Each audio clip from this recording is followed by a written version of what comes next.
Hello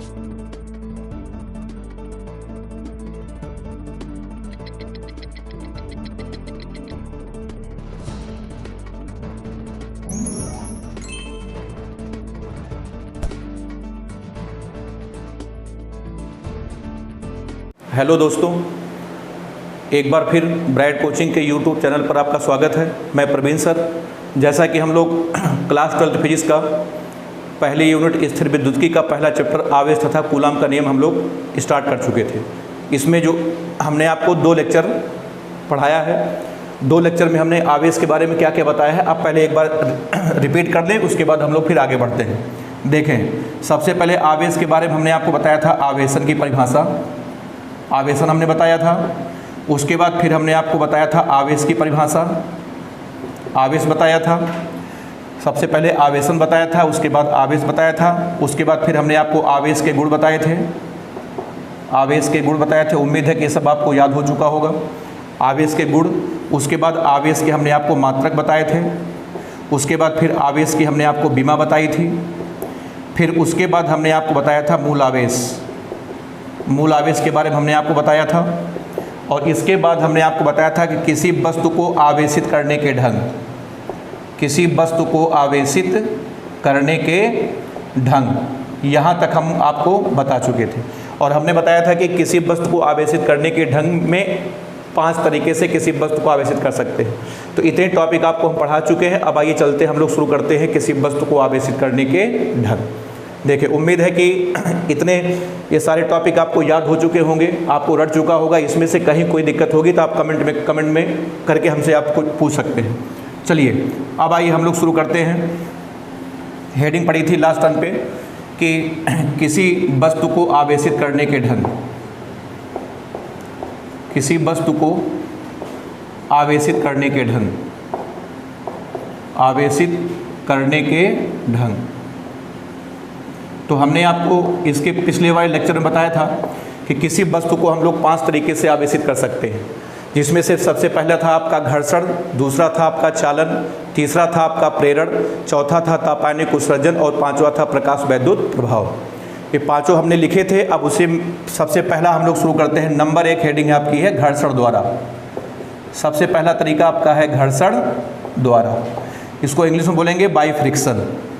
किसी वस्तु को आवेशित करने का सबसे पहला तरीका है घर्षण द्वारा, इसको इंग्लिश बोलते हैं बाय फ्रिक्शन। देखिए कैसे हम लोग आवेशित करते हैं, समझिएगा ध्यान से इसको, ठीक है। किसी वस्तु को आवेशित करने का सबसे आसान और सबसे सस्ता तरीका है घर्षण द्वारा। देखिए कैसे करते हैं। मान लिया हमारे पास 2 वस्तुएं हैं। पहली वस्तु का नाम हमने मान लिया A है और दूसरी वस्तु का नाम हमने मान लिया B है। इन दोनों वस्तुओं को हमें आवेशित करना है। तो जिन 2 वस्तुओं को आपको घर्षण द्वारा आवेशित करना है उन्हें आप आपस में रगड़ दें। और जैसा कि आप जानते हैं कि जब हम 2 वस्तुओं को आपस में रगड़ेंगे तो इलेक्ट्रॉन एक से निकलकर दूसरे में चला जाएगा। इलेक्ट्रॉन किससे निकलेगा? जिसका कार्यफलन कम होगा। तो चलिए, A और B हैं, इन दोनों को घर्षण द्वारा आवेशित करना है। इनको हमने आपस में रगड़ दिया। जब हम रगड़ेंगे तो इलेक्ट्रॉन एक से निकलकर दूसरे में चला जाएगा। तो चलिए, हमने मान लिया इलेक्ट्रॉन A से निकल करके B में चला गया।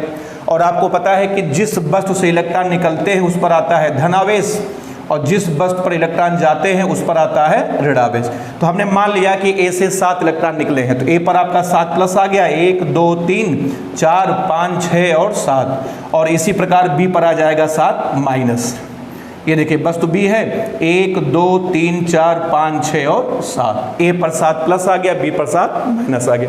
इस तरीके का नाम है आपका घर्षण। सबसे आसान और सस्ता तरीका। एक बार फिर से, इसमें कुछ आपको लिखने की जरूरत नहीं, बस केवल समझ लें। बस अगर जैसे कभी पूछा जाए, लिखने को आ जाए कि घर्षण द्वारा आप कैसे आवेशित करेंगे, तो लिखने का बहुत आसान तरीका आप लिखेंगे कि जिन 2 वस्तुओं को घर्षण द्वारा आवेशित करना होता है उन्हें आपस में रगड़ देते हैं। एक इलेक्ट्रॉन एक वस्तु से निकलकर दूसरी वस्तु में चले जाते हैं।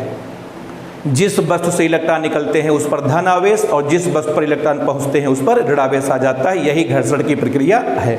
बस इतनी बात आपको ध्यान रखना है। अच्छा, एक बात और देखें कि रगड़ने के पहले कुल आवेश 0 था। ध्यान दीजिएगा, रगड़ने के पहले कुल आवेश आपका 0 था और रगड़ने के बाद भी देखें कुल आवेश यहाँ पर 0 है। जो जोड़े 7 प्लस 7 माइनस 0।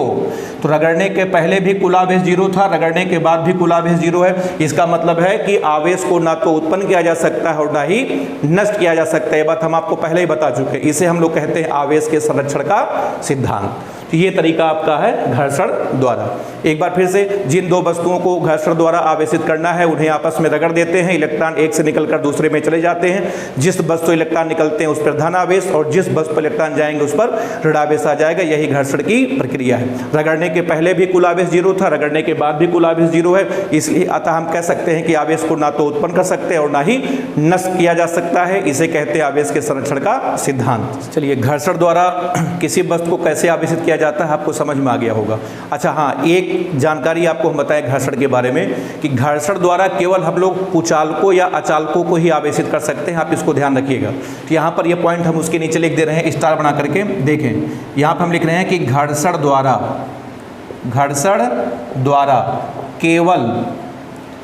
द्वारा केवल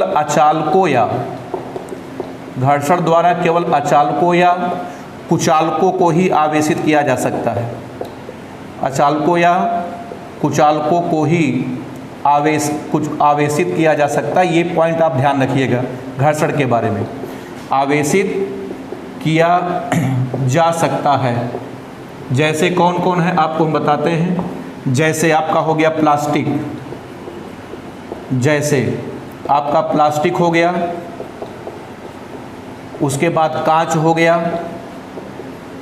आपका रेशम हो गया, आपका रबर हो गया, उसके बाद आदि। ये सब कुचालक हैं, तो इनको हम लोग केवल घर्षण द्वारा ही आवेशित कर सकते हैं। तो ये तरीका था आपका घर्षण का। चलिए, घर्षण आपका खत्म हो गया। अब आइए हम लोग दूसरे तरीके पर बात करते हैं। और किसी वस्तु को आवेशित करने का दूसरा तरीका हमने आपको बताया था चालन द्वारा। दूसरे तरीके का क्या नाम था? चालन द्वारा। चालन देखें, नंबर 2 आइए बात करते हैं चालन द्वारा। इसको हम लोग बोलते हैं अंग्रेजी में बाई कंडक्शन। इसको हम लोग बोलते हैं बाई कंडक्शन। ठीक, अब आप देखिए चालन द्वारा क्या है, समझिएगा इसको ध्यान से। देखें, जैसे किसी ने हमको जो है एक वस्तु दिया और बोला कि भैया इसको आवेशित करना है, लेकिन उसने मना कर दिया कि इसको रगड़ना नहीं है। रगड़ने से हो सकता है कि इस पर जो है खरोच आ जाए, या हो सकता है वस्तु टूट भी सकती है। मतलब उसने मना कर दिया, रगड़ना नहीं, इसका मतलब घर्षण द्वारा आवेशित नहीं करना है। ठीक, अच्छा, अब हमने क्या किया है, ये हमने मान लिया ये धातु का गोला है, ये है आपका धातु का गोला। किसी ने हमको ये गोला दिया, बोला कि इसको आप आवेशित करिए। अब हमने क्या किया कि इस गोले के पास में हम एक ले आते हैं एबोनाइट की छड़। ये देखिए, ये छड़ है, एबोनाइट की छड़ है, इस पर आपका ऋणावेश है। ध्यान दीजिएगा, ये है आपकी एबोनाइट की छड़, एबोनाइट की छड़। किसी की भी छड़ आप ला सकते हैं। एबोनाइट की छड़ हम लोग इसलिए लाए हैं क्योंकि एबोनाइट में जल्दी ऋणावेश आ जाता है। ठीक, अच्छा हाँ, एक बात आपको और हम बता दें, ये जो छड़ आप देख रहे हैं, ये जो छड़ पर ऋणावेश आया है, अब आप जरा विचार करिए कि इस छड़ पर ऋणावेश कैसे आया होगा। आपको हम बताते हैं, जरूर इस छड़ को पकड़कर किसी वस्तु के साथ रगड़ा गया होगा। उस वस्तु से इलेक्ट्रॉन निकल करके छड़ में आए हैं, उस वस्तु पर आपका धन आवेश होगा और इस छड़ पर क्या है, ऋण आवेश है। ये सब बात की बात है, ये सब हम लोग पहले करा के तब उसके बाद छड़ को लेकर के हम आए। ठीक, इसका मतलब मेन तरीका आपका घर्षण ही है, लेकिन इसे नहीं रगड़ना है। बाकी हम और वस्तु को रगड़ तो सकते ही हैं। अब देखें, इस धातु के गोले को हमें चालन द्वारा आवेशित करना है। इसके संपर्क में हम एबोनाइट की छड़ लाते हैं। एबोनाइट की छड़ पर कौन सा आवेश है, ऋणावेश है। अब आप समझ चुके होंगे कि अगर छड़ पर ऋणावेश है, इसका मतलब है छड़ पर इलेक्ट्रॉन की अधिकता है। जब आप इसको गोले के संपर्क में लाएंगे, अब चूंकि छड़ पर इलेक्ट्रॉन की अधिकता है, तो छड़ से इलेक्ट्रॉन निकल करके गोले में आ जाएंगे। छड़ से इलेक्ट्रॉन निकल करके कहाँ आ गए, गोले में आ जाएंगे। ये देखिए, छड़ से इलेक्ट्रॉन निकले, क्यों निकले हैं, क्योंकि छड़ पर इलेक्ट्रॉन की अधिकता है। ये देखिए, छड़ से इलेक्ट्रॉन निकल करके गोले पर आ गए। ये देखिए, अंदर आवेश आ गया। और आपको पता है कि समान आवेश एक दूसरे को प्रतिकर्षित करते हैं, तो ये जो ऋण आवेश है एक दूसरे को प्रतिकर्षित करेंगे, अर्थात दूर भगाएंगे। तो ये जो ऋण आवेश है ये एक दूसरे से दूर रहना चाहेंगे। और आपको पता है कि गोले पर सबसे दूर जगह कौन सी होती है, गोले की परिधि। तो प्रतिकर्षण के कारण बताओ समस्त आवेश गोले की सतह पर एक समान रूप से क्या कर जाएंगे, एक समान रूप से फैल जाएंगे। ये देखिए, इस प्रकार जो है 1 2 3 4 5 6 7 8 और 9, इस प्रकार गोले पर आपका ऋणावेश आ गया है। चालन आपको समझ में आ गया होगा। एक बार फिर से मैं रिपीट कर रहा हूं कि जिस धातु के गोले को चालन द्वारा आपको आवेशित करना होता है उसके संपर्क में हम एबोनाइट की ऋणावेशित छड़ लाते हैं। चूंकि छड़ पर इलेक्ट्रॉन की अधिकता होती है अतः छड़ से इलेक्ट्रॉन निकल करके गोले में चले जाते हैं। आपको पता है समान आवेश एक दूसरे को प्रतिकर्षित करते हैं, अतः प्रतिकर्षण के कारण समस्त ऋणावेश गोले की सतह पर एक समान रूप से वितरित हो जाता है। इस प्रकार गोला चालन द्वारा आवेशित हो जाता है। इसको भी लिखने की जरूरत नहीं है, बस आप समझ लें। अगर कभी आवश्यकता पड़े पूछा जाए लिखने के लिए कि चालन द्वारा कैसे आवेशित करेंगे तो आप समझते रहिए, बना करके आप अपने इस भाषा में लिख सकते हैं। कैसे लिखेंगे एक बार तेजी से मैं फिर रिपीट कर दे रहा हूँ, आपको केवल बस इतनी बात लिखनी है कि जिस धातु के गोले को चालन द्वारा आवेशित करना होता है उसके संपर्क में एबोनाइट की ऋणावेशित छड़ लाते हैं। चूंकि छड़ पर इलेक्ट्रॉन की अधिकता होती है अतः छड़ से इलेक्ट्रॉन निकल कर गोले में चले जाते हैं। समान आवेश एक दूसरे को प्रतिकर्षित करते हैं, इसलिए प्रतिकर्षण के कारण समस्त ऋणावेश गोले के सतह पर एक समान रूप से वितरित हो जाता है और गोला चालन द्वारा आवेशित हो जाता है। यह था आपका चालन। अच्छा, चालन के बारे में एक पॉइंट आपको बता दें, जैसे घर्षण के बारे में हमने बताया था कि घर्षण विधि द्वारा केवल अचालकों या कुचालकों को आवेशित किया जा सकता है, लेकिन चालन में जस्ट इसका उल्टा है। देखिए मैं यहां पे लिख दे रहा हूं कि चालन द्वारा केवल चालकों या हम कह सकते हैं धातुओं को, चालन द्वारा केवल चालकों या धातुओं को ही आवेशित किया जा सकता है। इस पॉइंट को भी ध्यान रखिएगा। चालन द्वारा केवल चालकों या धातुओं को ही आवेशित किया जा सकता है। ये था चालन के बारे में जानकारी।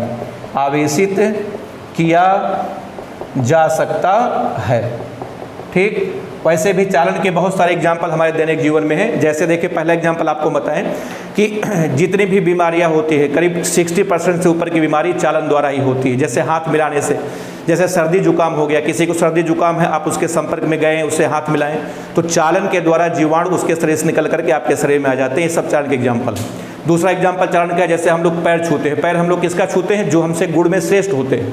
पैर छूने का सिस्टम ये भी चालन द्वारा आधारित है। जब जो आदमी आपसे गुण में श्रेष्ठ है, जब आप उसको स्पर्श करेंगे उसके अंदर जितनी भी अच्छी बातें होंगी सारी अच्छी बातें चालन द्वारा आपके भीतर आ जाएंगे। ये सब ऐसे बहुत सारे एग्जाम्पल चालन के हैं। चलिए हमारा काम हो चुका है, अब हम चलते हैं नंबर 3 देखें, प्रेरण द्वारा। दो तरीका आपका हो चुका है, एक हो चुका है घर्षण, उसके बाद दूसरा हो चुका है आपका चालन। अब आइए तीसरा और सबसे कठिन और खतरनाक तरीका है किसी वस्तु को आवेशित करने का। तीसरा तरीका है प्रेरण द्वारा। इसको समझिएगा, थोड़ा सा टफ है। देखें नंबर 3 आपकी हेडिंग है प्रेरण द्वारा। प्रेरण द्वारा इसको हम लोग अंग्रेजी में बोलते हैं बाई इंडक्शन। इसकी अंग्रेजी है बाई इंडक्शन। चलिए देखें प्रेरण द्वारा कैसे आवेशित किया जाएगा, सुनिएगा। हमें किसी ने एक धातु का गोला दिया, बोला कि आप इसको आवेशित करिए, लेकिन उसने मना कर दिया कि ना तो चालन द्वारा आवेशित करना है और ना तो घर्षण द्वारा। इसका मतलब ना तो हम इसको रगड़ सकते हैं और ना तो इसको किसी छड़ के संपर्क में ला सकते हैं, स्पर्श करा सकते हैं। दोनों तरीके को मना कर दिया गया। चलिए अब देखें अगला तरीका आपको बताते हैं। क्या करना है कि जिस धातु के गोले को आपको प्रेरण द्वारा आवेशित करना होता है, हम क्या किए, उसके संपर्क में एक छड़ ले आए। स्पर्श नहीं कराना है, केवल आपको इसके बगल में ला के रख देना है बस। ये देखिए छड़ पर हमने मान लिया ऋण आवेश है, कोई भी छड़ ला सकते हैं, एबोनाइट की भी ला सकते हैं। हमने क्या किया, इसके बगल में एक ऋण आवेशी छड़ को ला करके रख दिया। अच्छा आपको बताएं धातु के बारे में, आगे जब हम लोग धारा का चैप्टर पढ़ेंगे तो उसमें हम आपको पूरा विस्तृत बताएंगे। अभी आप केवल समझ लें कि धातुओं के अंदर मुक्त इलेक्ट्रॉन भरे पड़े होते हैं। धातुओं के भीतर मुक्त इलेक्ट्रॉन बहुत अधिक मात्रा में भरे पड़े होते हैं। कि चूंकि धातु का गोला है, ये देखिए ये अंदर के इलेक्ट्रॉन है। हालांकि इलेक्ट्रॉन हमको आंख से दिखेंगे नहीं, आपको समझाने के लिए हम इलेक्ट्रॉन दिखा रहे हैं। अभी जब समझ में आ जाएगा तो इसको हम हटा देंगे। ये देखिए ये हमने मान लिया धातु के अंदर ये है मुक्त इलेक्ट्रॉन भरे होते हैं भारी संख्या में, ठीक, ये इलेक्ट्रॉन है। अच्छा अब हमने क्या किया है, इसके बगल में इस ऋण आवेशी छड़ को रखा है। तो ये जो छड़ का ऋण आवेश है इधर के इलेक्ट्रॉनों को बताइए आकर्षित करेगा कि प्रतिकर्षित? इसका जवाब है प्रतिकर्षित करेगा, क्योंकि समान आवेश एक दूसरे को प्रतिकर्षित करते हैं। तो ये जो छड़ का ऋण आवेश है इधर के इलेक्ट्रॉनों को प्रतिकर्षित करेगा, अर्थात उसको धक्का देगा। और जब ये छड़ का ऋण आवेश इधर के इलेक्ट्रॉनों को धक्का देगा तो ये बेचारे इलेक्ट्रॉन यहाँ से खिसक कर इधर चले आएंगे। यहाँ के इलेक्ट्रॉन यहाँ से खिसक के यहाँ चले जाएंगे। और आपको पता है कि जहाँ से इलेक्ट्रॉन हटते हैं वहाँ पर हमेशा धन आवेश आता है, और जहाँ पर इलेक्ट्रॉन जाते हैं वहाँ पर हमेशा ऋण आवेश आता है। तो इधर के इलेक्ट्रॉन खिसक करके इधर चले गए, ठीक है। तो जाने के बाद क्या डायग्राम बनेगा आपको हम बना करके दिखाते हैं, समझिएगा। ये देखिए, हमने मान लिया, आपको समझाने के लिए हमने मान लिया कि 8 इलेक्ट्रॉन, कुछ भी मान लीजिए, 5 6 7 8 9, आपको समझाने के लिए हमने मान लिया कि 8 इलेक्ट्रॉन जो है यहाँ से हट करके उधर गए हैं। तो इधर देखें, इधर आपका 1 2 3 4 5 6 7 8, 8 प्लस आ गया, और इधर आपका आ जाएगा 1 2 3 4 5 6 7 और 8 माइनस आ गया। ठीक, ये बात आपकी क्लियर हुई। अच्छा, अब आप एक काम करिए, छड़ को हटाइएगा मत। अगर आप छड़ को हटा देंगे फिर ये इलेक्ट्रॉन वापस अपनी जगह पर लौट आएंगे, पूरी कहानी आपकी खत्म हो जाएगी। बस केवल इतना हुआ है, जैसे सपोज कर लीजिए, आपको बताते हैं, जैसे मान लिया कि मैं यहाँ पर पढ़ा रहा हूँ, यहाँ पे मैं ऐसे खड़ा हूँ, खड़ा होकर के आपको मैं पढ़ा रहा हूँ, ठीक। पीछे से किसी ने आके यहाँ पे आग जला दिया। अब उसके बाद उस आग की वजह से हमको प्रतिकर्षण हुआ, मैं क्या किया, मैं यहाँ पर आ गया, बस केवल इतनी सी बात हुई है। बस आग बुझेगी, मैं अपने जगह पर पहुँच जाऊँगा, लेकिन आपको आग को बुझने नहीं देना है। छड़ को आप हटाइएगा मत, छड़ को रखे रहिए। अब आप क्या करिए, देखें छड़ अपनी जगह पर है। ये देखिए, छड़ पर कौन सा आवेश था, ऋण आवेश था। अब देखिए, ये आपका धातु का गोला था, आज आधे गोले पर धन आवेश है। 1 2 3 4 5 6 7 8, आधे पर ऋण आवेश 1 2 3 4 5 6 7 और 8। अब आप एक काम करिए, इधर के गोले को आप जोड़ दें पृथ्वी से। याद करिए, पृथ्वी का प्रतीक हमने आपको बताया था, इधर से पृथ्वी से आप जोड़ दें, जोड़ दिए। अब देखें 1 2 3 4 5 6 7 8, इधर 8 इलेक्ट्रॉन की अधिकता है, तो ये 8 के 8 इलेक्ट्रॉन कहाँ चले जाएंगे, ये देखिए पृथ्वी में चले जाएंगे, ठीक है। अब जब 8 इलेक्ट्रॉन पृथ्वी में चले जाएंगे, अब बताइए वस्तु पर क्या बचा, वस्तु पे आधे गोले पर बचा आपका धन आवेश। ये देखिए 1 2 3 4 5 6 7 और 8। अच्छा सुनिए, ये धनावेश कहीं नहीं जाएगा, क्यों, क्योंकि ये जो छड़ का ऋण आवेश है ये धनावेश को अपनी तरफ क्या की हुई है, आकर्षित की हुई है। जब तक छड़ यहाँ पर रहेगी तब तक धनावेश अपने स्थान से कहीं हट नहीं सकता है, इसलिए हमने कहा तक छड़ को हटाने की जरूरत नहीं।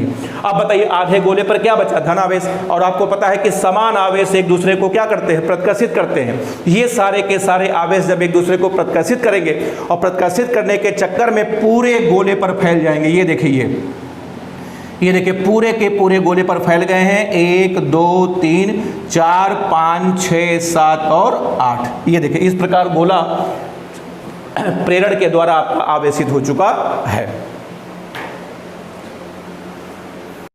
चलिए, तो इस प्रकार जो धातु का गोला है आपने देखा कि प्रेरण द्वारा आवेशित हो गया। एक बार फिर से हम रिपीट करते हैं, तेजी के साथ ध्यान से बिल्कुल समझिएगा। डायग्राम को मिटाने के बाद आपको जल्दी से हम समझाते हैं ताकि आपको हमेशा के लिए आपके दिमाग में बात बैठ जाए। सबसे कठिन तरीका आपका प्रेरण है, देखिएगा, बात केवल इतनी सी है, सुनिए जल्दी से। धातु का गोला है, यह है धातु का गोला, इसे आवेशित करना है, ना तो घर्षण द्वारा ना तो चालन द्वारा। तो इसके संपर्क में हम ले आए, आप ऋण आवेशित छड़ ले आए हम। ये देखिए, ये आपका ऋण आवेशित छड़ है, इसके बगल में हमने छड़ को ला करके रख दिया। आपको पता है इसके अंदर जो है मुक्त इलेक्ट्रॉन भरे हुए हैं, तो ये जो ऋणावेश है इधर के इलेक्ट्रॉनों को धक्का मारेगा, प्रतिकर्षित करेगा। तो इधर के इलेक्ट्रॉन हट करके बेचारे इधर आ गए। तो जहां से इलेक्ट्रॉन हटते हैं वहां पर बताओ क्या आ गया, धन आवेश आ गया।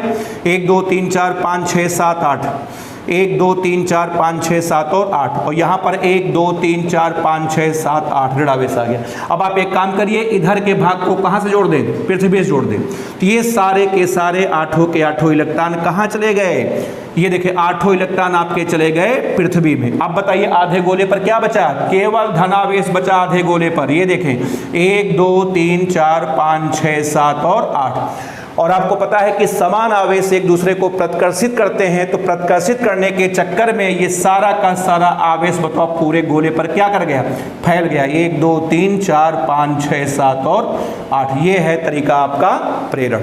समझ में आ गया, अब क्लियर है। चलिए अब आप इसके आगे प्रेरण के बारे में आपको हम कुछ सूचनाएं आपको बताते हैं एक एक करके। इसके बारे में 3-4 पॉइंट आप याद रखेंगे। हालांकि घर्षण के बारे में केवल हमने आपको एक जानकारी बताई थी कि घर्षण के द्वारा अचालकों या कुचालकों को आवेशित किया जाता है। चालन के बारे में हमने आपको भी एक पॉइंट बताया था कि चालन के द्वारा हम लोग धातु या चालकों को आवेशित कर सकते हैं। लेकिन प्रेरण में देखें कई पॉइंट हैं, एक एक करके देखें। सबसे पहला पॉइंट ये है कि प्रेरण की घटना, सबसे पहला पॉइंट है प्रेरण की घटना केवल चालकों या धातुओं में हो। प्रेरण की घटना अचालकों में नहीं होती। प्रेरण की घटना किसमें? अचालकों में नहीं होती। क्यों नहीं होती? क्योंकि उसमें मुक्त इलेक्ट्रॉन बहुत कम होते हैं। क्योंकि उसमें मुक्त इलेक्ट्रॉन बहुत कम होते हैं। ये आपका पहला पॉइंट है, मुक्त इलेक्ट्रॉन बहुत कम होते हैं। ये आपका पहला पॉइंट है, ठीक। इसे आपको याद रखना है कि प्रेरण की घटना कभी भी अचालक में नहीं होगी। क्यों? क्योंकि उसमें मुक्त इलेक्ट्रॉन बहुत ही कम या लगभग ना के बराबर होते हैं। जैसे आपको बताएं, जैसे आप सपोज कर लिए प्लास्टिक है, या आप प्लास्टिक लेकर के चले आए, अब आप इसके बगल में ला करके यहाँ पर छड़ रख रहे हैं। अब आप सोच रहे हैं कि इधर के इलेक्ट्रॉन हट करके उधर जाएंगे, जब इसमें इलेक्ट्रॉन है ही नहीं तो हटेगा कहाँ से? इसीलिए सबसे पहला पॉइंट आपका है कि ये जो प्रेरण की घटना है ये अचालकों या कुचालकों में नहीं होती, क्योंकि इनमें मुक्त इलेक्ट्रॉन बहुत कम होते हैं। अच्छा, दूसरी बात यह है कि प्रेरण की घटना, दूसरा पॉइंट आपका है कि प्रेरण की घटना केवल वस्तुओं में होती है। प्रेरण की घटना केवल वस्तुओं में होती है, कण में नहीं। वस्तुओं में होती है, किसमें नहीं?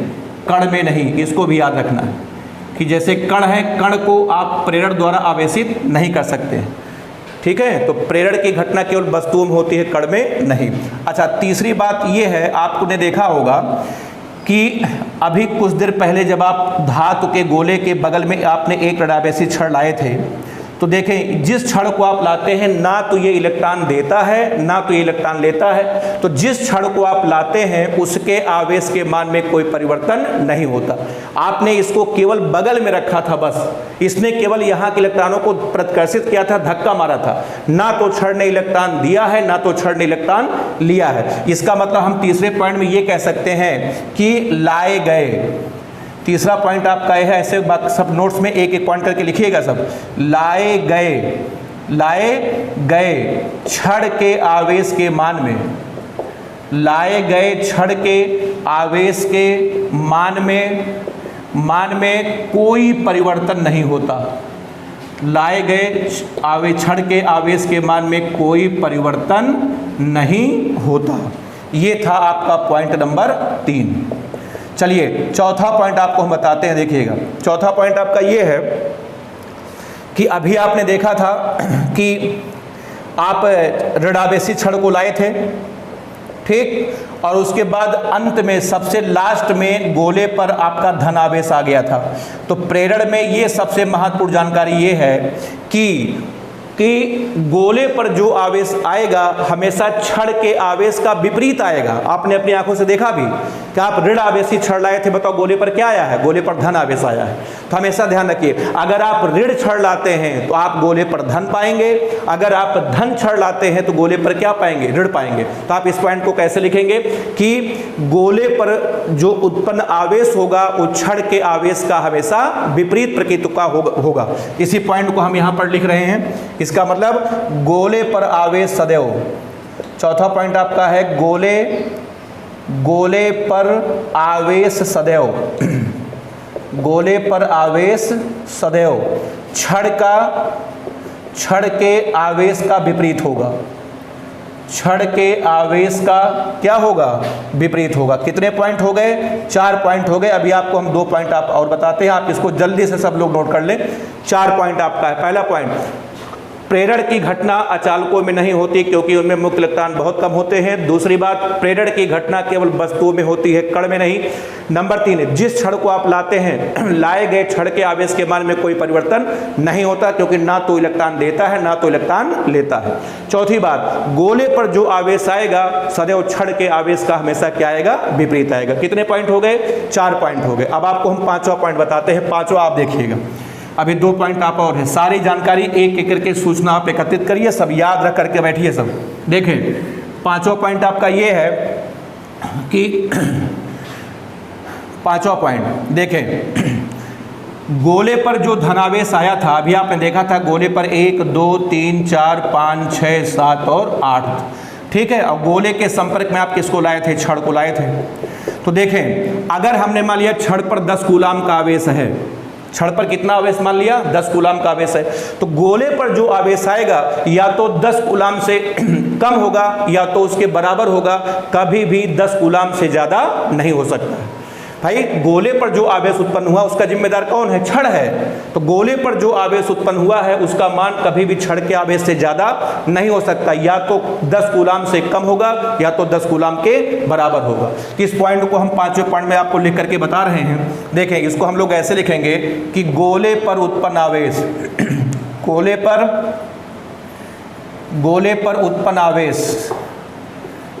पर उत्पन्न आवेश सदैव छड़ के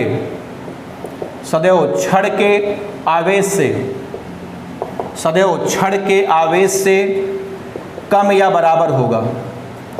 छड़ के आवेश से कम या बराबर होगा, कभी भी अधिक नहीं होगा। इसको आप याद रखिएगा, कभी भी अधिक नहीं होगा। ठीक, कितने पॉइंट हो गए आपके? 5। अब आप छठे पॉइंट में आपको हम एक फार्मूला बताते हैं, ध्यान दीजिएगा। देखें, जैसे आप छड़ था, छड़ को आप ले आए थे, गोले पर जो आवेश उत्पन्न हुआ है, अब आपको हम सूत्र बताते हैं कि गोले पर कितना आवेश उत्पन्न होता है। इसका फार्मूला देखें, मैं यहाँ पे लिख रहा हूँ कि माना छड़ पर आवेश की मात्रा हमने मान लिया Q थी। उसके बाद माना गोले पर उत्पन्न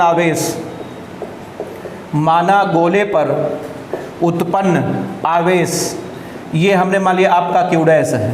अब आपको हम एक सूत्र बताते हैं, सूत्र अभी आपको केवल रट लेना है, आगे चल करके हम लोग चर्चा करेंगे सूत्र कहाँ से आया। संधारित्र जब पढ़ेंगे, संधारित्र के चैप्टर में इसका पूरा व्याख्या होगा, अभी उतना डिटेल में आपको जाने की जरूरत नहीं है।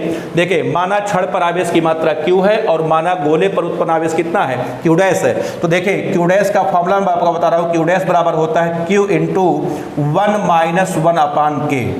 ये छोटा सा सूत्र है, रख लीजिए, आगे काम आएगा, जब काम आएगा तो आपको हम बताएंगे। ये है गोले पर उत्पन्न आवेश, Q डैश बराबर Q into 1 - 1 by K। K जो है, K उस माध्यम का परावैद्युतांक है।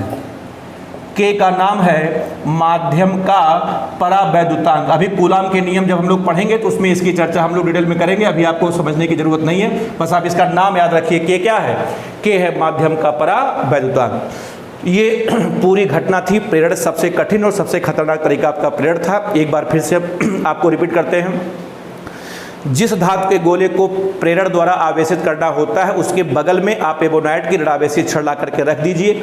वो छड़ इधर के इलेक्ट्रॉनों को प्रतिकर्षित करेगा, तो इलेक्ट्रॉन हट करके इधर आ जाएंगे, यहाँ पर प्लस आएगा, यहाँ पर माइनस आएगा। इधर को आप पृथ्वी से जोड़ दें, सारे इलेक्ट्रॉन पृथ्वी में चले जाएंगे, गोले पर क्या रह जाएगा? धनावेश।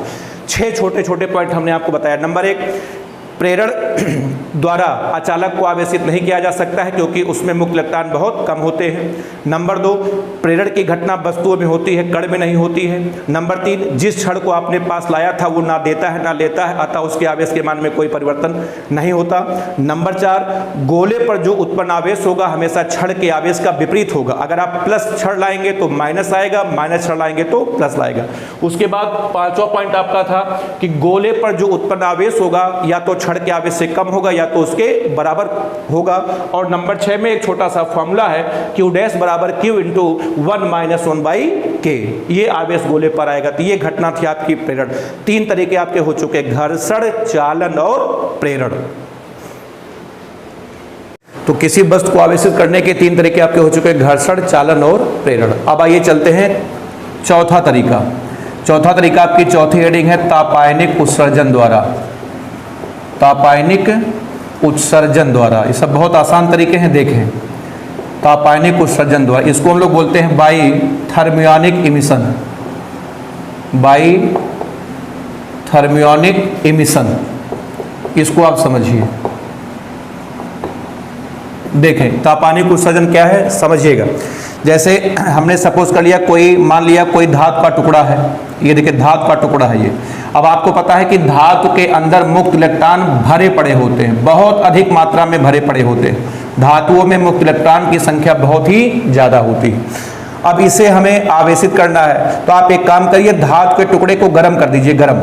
ये देखिए नीचे से हम लोग धातु के टुकड़े को क्या कर दिए, गर्म कर दिए, गर्म। और जब हम धातु के टुकड़े को गर्म करेंगे तो ये जो मुक्त इलेक्ट्रॉन है ये धातु की सतह से बाहर निकल जाएंगे। ये देखिए इसको हम गर्म करने जा रहे हैं, और जब गर्म करेंगे तो इलेक्ट्रॉन धातु की सतह से निकल करके बाहर चले जाएंगे, बाहर। और जैसे ही इलेक्ट्रॉन धातु की सतह से निकल करके बाहर जाएगा और धातु पर आ जाएगा धन आवेश। इस घटना का नाम है तापायनिक उत्सर्जन। ये भी बहुत ही आसान तरीका है, कुछ भी नहीं इसमें करना है। एक बार फिर से अभी हम लिख करके आपको दिखाते हैं क्या लिखना है, कि जिस धातु के टुकड़े को तापायनिक उत्सर्जन द्वारा आवेशित करना होता है उसे गर्म कर देते हैं, इलेक्ट्रॉन धातु की सतह से बाहर निकल जाते हैं और वस्तु पर आपका धनावेश आ जाता है। ये आपका डायग्राम है, उसके बाद आपको हम इसमें लिख करके दिखाते हैं, आपको इसमें केवल क्या लिखना कितना है। देखिएगा ध्यान से, हम लोग लिखेंगे जब किसी धातु के टुकड़े को, जब किसी धातु के टुकड़े को आवेशित करना होता है, जब किसी धातु के टुकड़े को आवेशित करना होता है तो उसे गर्म कर देते हैं, तो उसे गर्म कर देते हैं, तो उसे गर्म कर देते हैं। इलेक्ट्रॉन धातु की सतह से बाहर निकल जाते हैं, इलेक्ट्रॉन धातु की सतह से, इलेक्ट्रॉन धातु की सतह से बाहर निकल जाते हैं, बाहर निकल जाते हैं। ठीक, इस घटना को तापायनिक उत्सर्जन कहते हैं। इस घटना को तापायनिक, इस घटना को तापायनिक उत्सर्जन कहते हैं, तापायनिक उत्सर्जन कहते हैं। ये है तरीका। अब इसमें आपको हम एक पॉइंट ये बता दें, देखिए जब भी आप धातु के टुकड़े को गर्म करेंगे हमेशा इलेक्ट्रॉन निकलेगा, कभी इलेक्ट्रॉन आएगा नहीं। तो जब हमेशा इलेक्ट्रॉन निकलेगा इसका मतलब है कि हमेशा वस्तु पर धन आवेश आएगा। इसका मतलब है कि तापायनिक उत्सर्जन की घटना से हमेशा वस्तु में कौन सा आवेश आएगा, हमेशा धन आवेश आएगा, अर्थात कभी भी ऋण आवेश नहीं आ सकता है। तो यहाँ पर हम लिख सकते हैं कि इस घटना में केवल, इस घटना में केवल वस्तु पर, इस घटना में केवल वस्तु पर धनावेश ही आता है, वस्तु पर धनावेश ही आता है। ये था आपका तापायनिक उत्सर्जन। 4 तरीके हो गए किसी वस्तु को आवेशित करने के। अब उसके बाद एक तरीका आपका और बचा है नंबर 5, प्रकाश वैद्युत प्रभाव द्वारा। अब आप उसको जल्दी से देख लें ताकि आवेशित करने का ढंग पूरा का पूरा आपका कंप्लीट हो जाए, फिर हम लोग आगे बढ़ें। तो 4 तरीके आपके हो चुके हैं, घर्षण, उसके बाद चालन, उसके बाद प्रेरण, उसके बाद तापायनिक उत्सर्जन, और सबसे 5वां और अंतिम तरीका है प्रकाश वैद्युत प्रभाव द्वारा। प्रकाश वैद्युत प्रभाव द्वारा। हालांकि ये चैप्टर भी है, मॉडर्न फिजिक्स में चैप्टर है, वहां आप डिटेल में हम लोग पढ़ेंगे। अभी तो हमको केवल वस्तु को आवेशित करना है। अंग्रेजी इसकी होगी by photo electric, by photo electric effect. ठीक है, अब आप इसको समझिए कि ये कौन सा तरीका है। देखिएगा, देखें प्रकाश वैद्युत प्रभाव क्या है समझिए। जैसे कोई धातु की प्लेट है या धातु का टुकड़ा है, हमसे कहा गया कि आप इसको आवेशित करिए। जैसा कि आप जानते हैं कि धातु के अंदर मुक्त इलेक्ट्रॉन बहुत अधिक मात्रा में भरे होते हैं। कई बार हम इस सेंटेंस को रिपीट कर चुके हैं कि धातुओं के भीतर मुक्त इलेक्ट्रॉन बहुत अधिक मात्रा में भरे होते हैं। तो जिस धातु के टुकड़े को हमें आवेशित करना होता है उसके ऊपर हम लोग प्रकाश की पराबैंगनी किरणें गिराते हैं। ये देखिए, ये प्रकाश की पराबैंगनी किरणें हैं। इस धातु की सतह पर हम लोग प्रकाश की पराबैंगनी किरणें गिराते हैं। तो जब हम ये कह सकते हैं ये प्रकाश की पराबैंगनी किरणें हैं, पराबैंगनी किरणें, ये अल्ट्रावायलेट रेज अंग्रेजी में इसको बोलते हैं। तो जब धातु की सतह पर प्रकाश की पराबैंगनी किरणें हम लोग गिराएंगे तो जो अंदर के इलेक्ट्रॉन है उनको ऊर्जा मिल जाएगी और वो ऊर्जा लेकर के धातु के बाहर निकल जाएंगे। वो सारे के सारे इलेक्ट्रॉन जो मुक्त इलेक्ट्रॉन होते हैं धातु के कहाँ निकल गए, बाहर निकल जाएंगे। और जैसे ही इलेक्ट्रॉन बाहर निकलेंगे बताइए धातु पर कौन सा आवेश आएगा, धन आएगा, ऋण आएगा, धन आवेश आ जाएगा। बस इस घटना का नाम है प्रकाश वैद्युत प्रभाव। ये देखें वस्तु पर धनावेश आ गया। ये भी बहुत आसान तरीका है। क्या लिखेंगे सुन लीजिए, अभी लिख के दिखाते हैं, पहले रिपीट कर दें कि जिस धातु के टुकड़े को आवेशित करना होता है उस पर हम लोग प्रकाश की पराबैंगनी किरणें गिराते हैं, इलेक्ट्रॉन धातु की सतह से बाहर निकल जाते हैं और धातु पर कौन सा आवेश, धनावेश आ जाता है। इस पूरे घटना का नाम है प्रकाश वैद्युत प्रभाव। चलिए अब आपको हम लिख करके दिखाते हैं। देखिए नोट्स में आप क्या लिखेंगे, कैसे नोट्स बनाएंगे, हम बोर्ड पे लिख के आपको दिखाते हैं, आराम से बिल्कुल समझें, सब आसान तरीके हैं।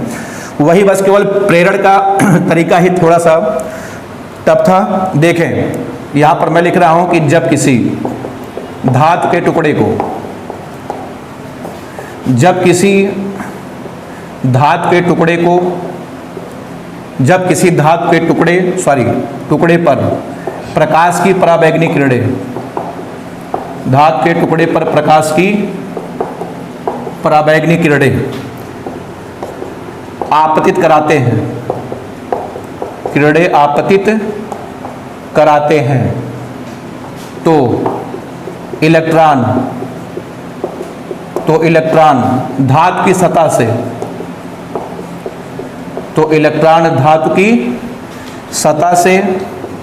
बाहर निकल जाते हैं। इलेक्ट्रॉन धातु की सतह से बाहर निकल जाते हैं।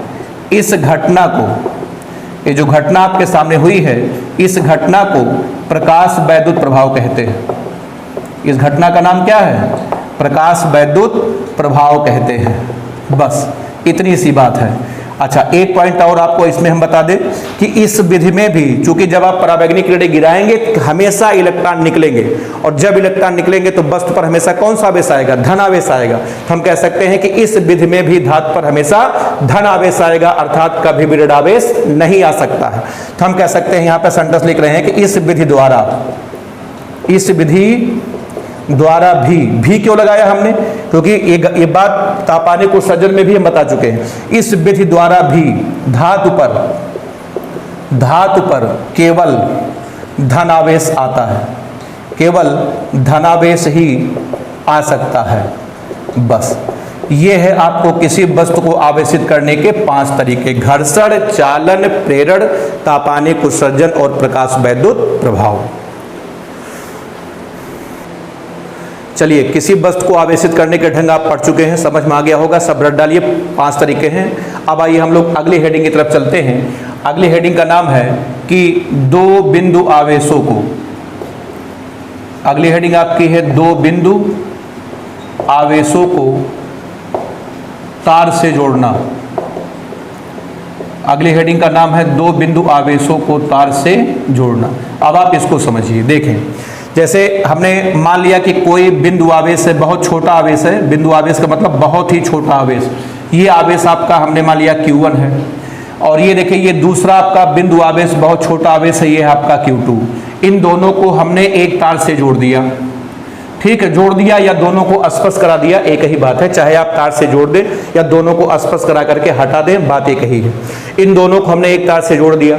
अब हम इसके पहले आपको बता चुके हैं कि आवेश को ना उत्पन्न किया जा सकता है ना ही नष्ट किया जा सकता है, केवल एक ही काम कर सकते हैं कि एक स्थान से दूसरे स्थान तक भेज सकते हैं। अब देखें जब आप दोनों बिंदु आवेशों को एक तार से जोड़ देंगे तो जाहिर सी बात है आवेश एक से निकलकर दूसरे में जाएगा, तो ना तो पहले पर Q1 बचेगा और ना तो दूसरे पर Q2 बचेगा। तो कितना होगा इसी बात की हमें गणना करनी है। तो आपको हम तरीका बताते हैं, बहुत आसान तरीका है। देखें सबसे पहले दोनों आवेशों को जोड़ डालिए, दोनों आवेशों को जोड़ करके आधा आधा बांट दे, आधा इसको पकड़ा दे आधा इसको पकड़ा दे। अब देखिए दोनों आवेशों को जोड़ेंगे तो आपका आएगा Q1 प्लस Q2, उसका आधा कर लीजिए तो आधा करेंगे तो आपका आ जाएगा Q1 प्लस Q2 बटे 2। इस पर आ जाएगा और इस पर भी आपका आ जाएगा, दोनों को जोड़ करके आधा कर दे Q1 प्लस Q2 बटे 2। ये है।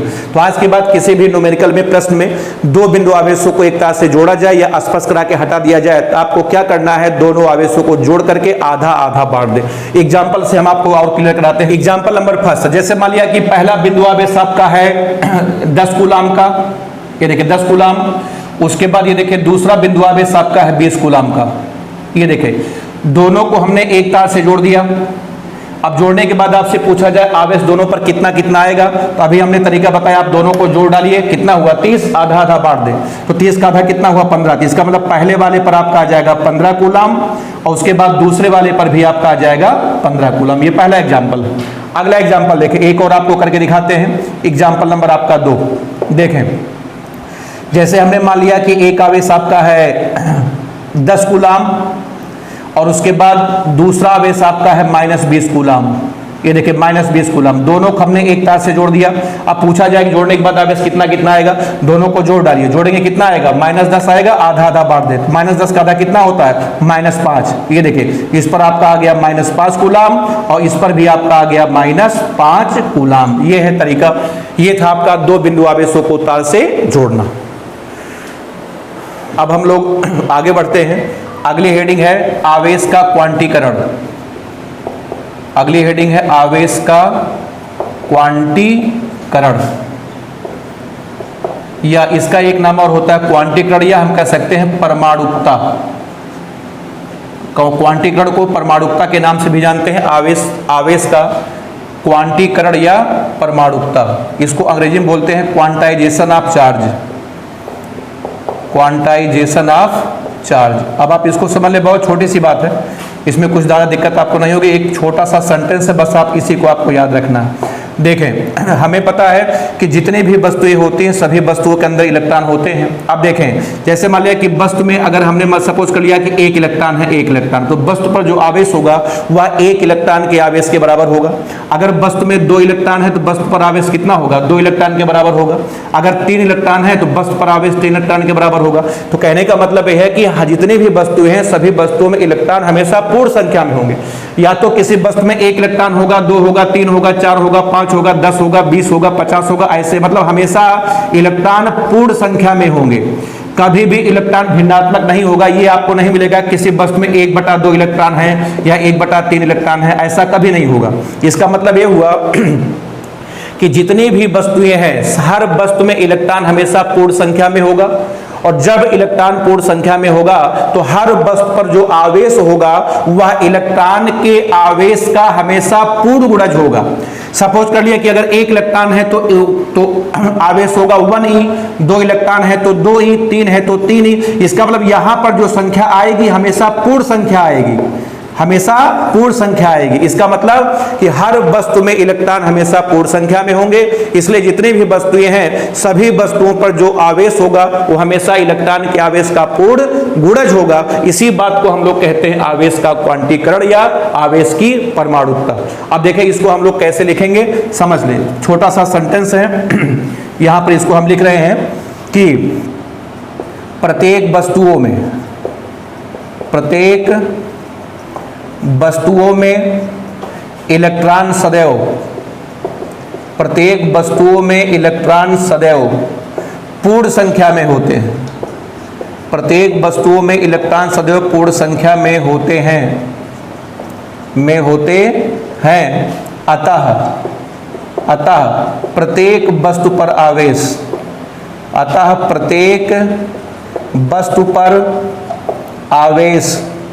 सदैव इलेक्ट्रॉन के आवेश का, प्रत्येक वस्तु पर आवेश सदैव इलेक्ट्रॉन के आवेश का पूर्ण गुणज होता है। इलेक्ट्रॉन के आवेश का पूर्ण गुणज होता है, बस होता है। इसे ही आवेश का क्वांटीकरण कहते हैं। इसे ही हम लोग क्या कहते हैं, आवेश का क्वांटीकरण कहते हैं। कभी कभी 1 नंबर में पूछ ले, जैसे क्वांटीकरण कहते हैं, 1 नंबर में पूछ लेते हैं कि आवेश के संरक्षण का सिद्धांत क्या है, या 1 नंबर में आवेश के क्वांटीकरण से या आवेश की परमाणुकता से आप क्या समझते हैं। परमाणुकता इसका नया नाम है, ध्यान रखिएगा। तो आपको बस केवल इतना लिखना है कि हर वस्तु में इलेक्ट्रॉन सदैव पूर्ण संख्या में होते हैं, अतः प्रत्येक वस्तु पर आवेश सदैव इलेक्ट्रॉन के आवेश का पूर्ण गुणज होता है। इसे ही हम लोग आवेश का क्वांटीकरण कहते हैं। चलिए ठीक है, अभी आवेश के बारे में जो है अभी एक लेक्चर और आपके पास जाएगा, तब आवेश आपका कंप्लीट हो जाएगा। जब आवेश कंप्लीट हो जाएगा फिर हम लोग शुरू करेंगे कूलाम का नियम। चलिए ठीक है, इसके बाद फिर नेक्स्ट जो है चौथा लेक्चर में आपका आवेश का टॉपिक एकदम खत्म हो जाएगा।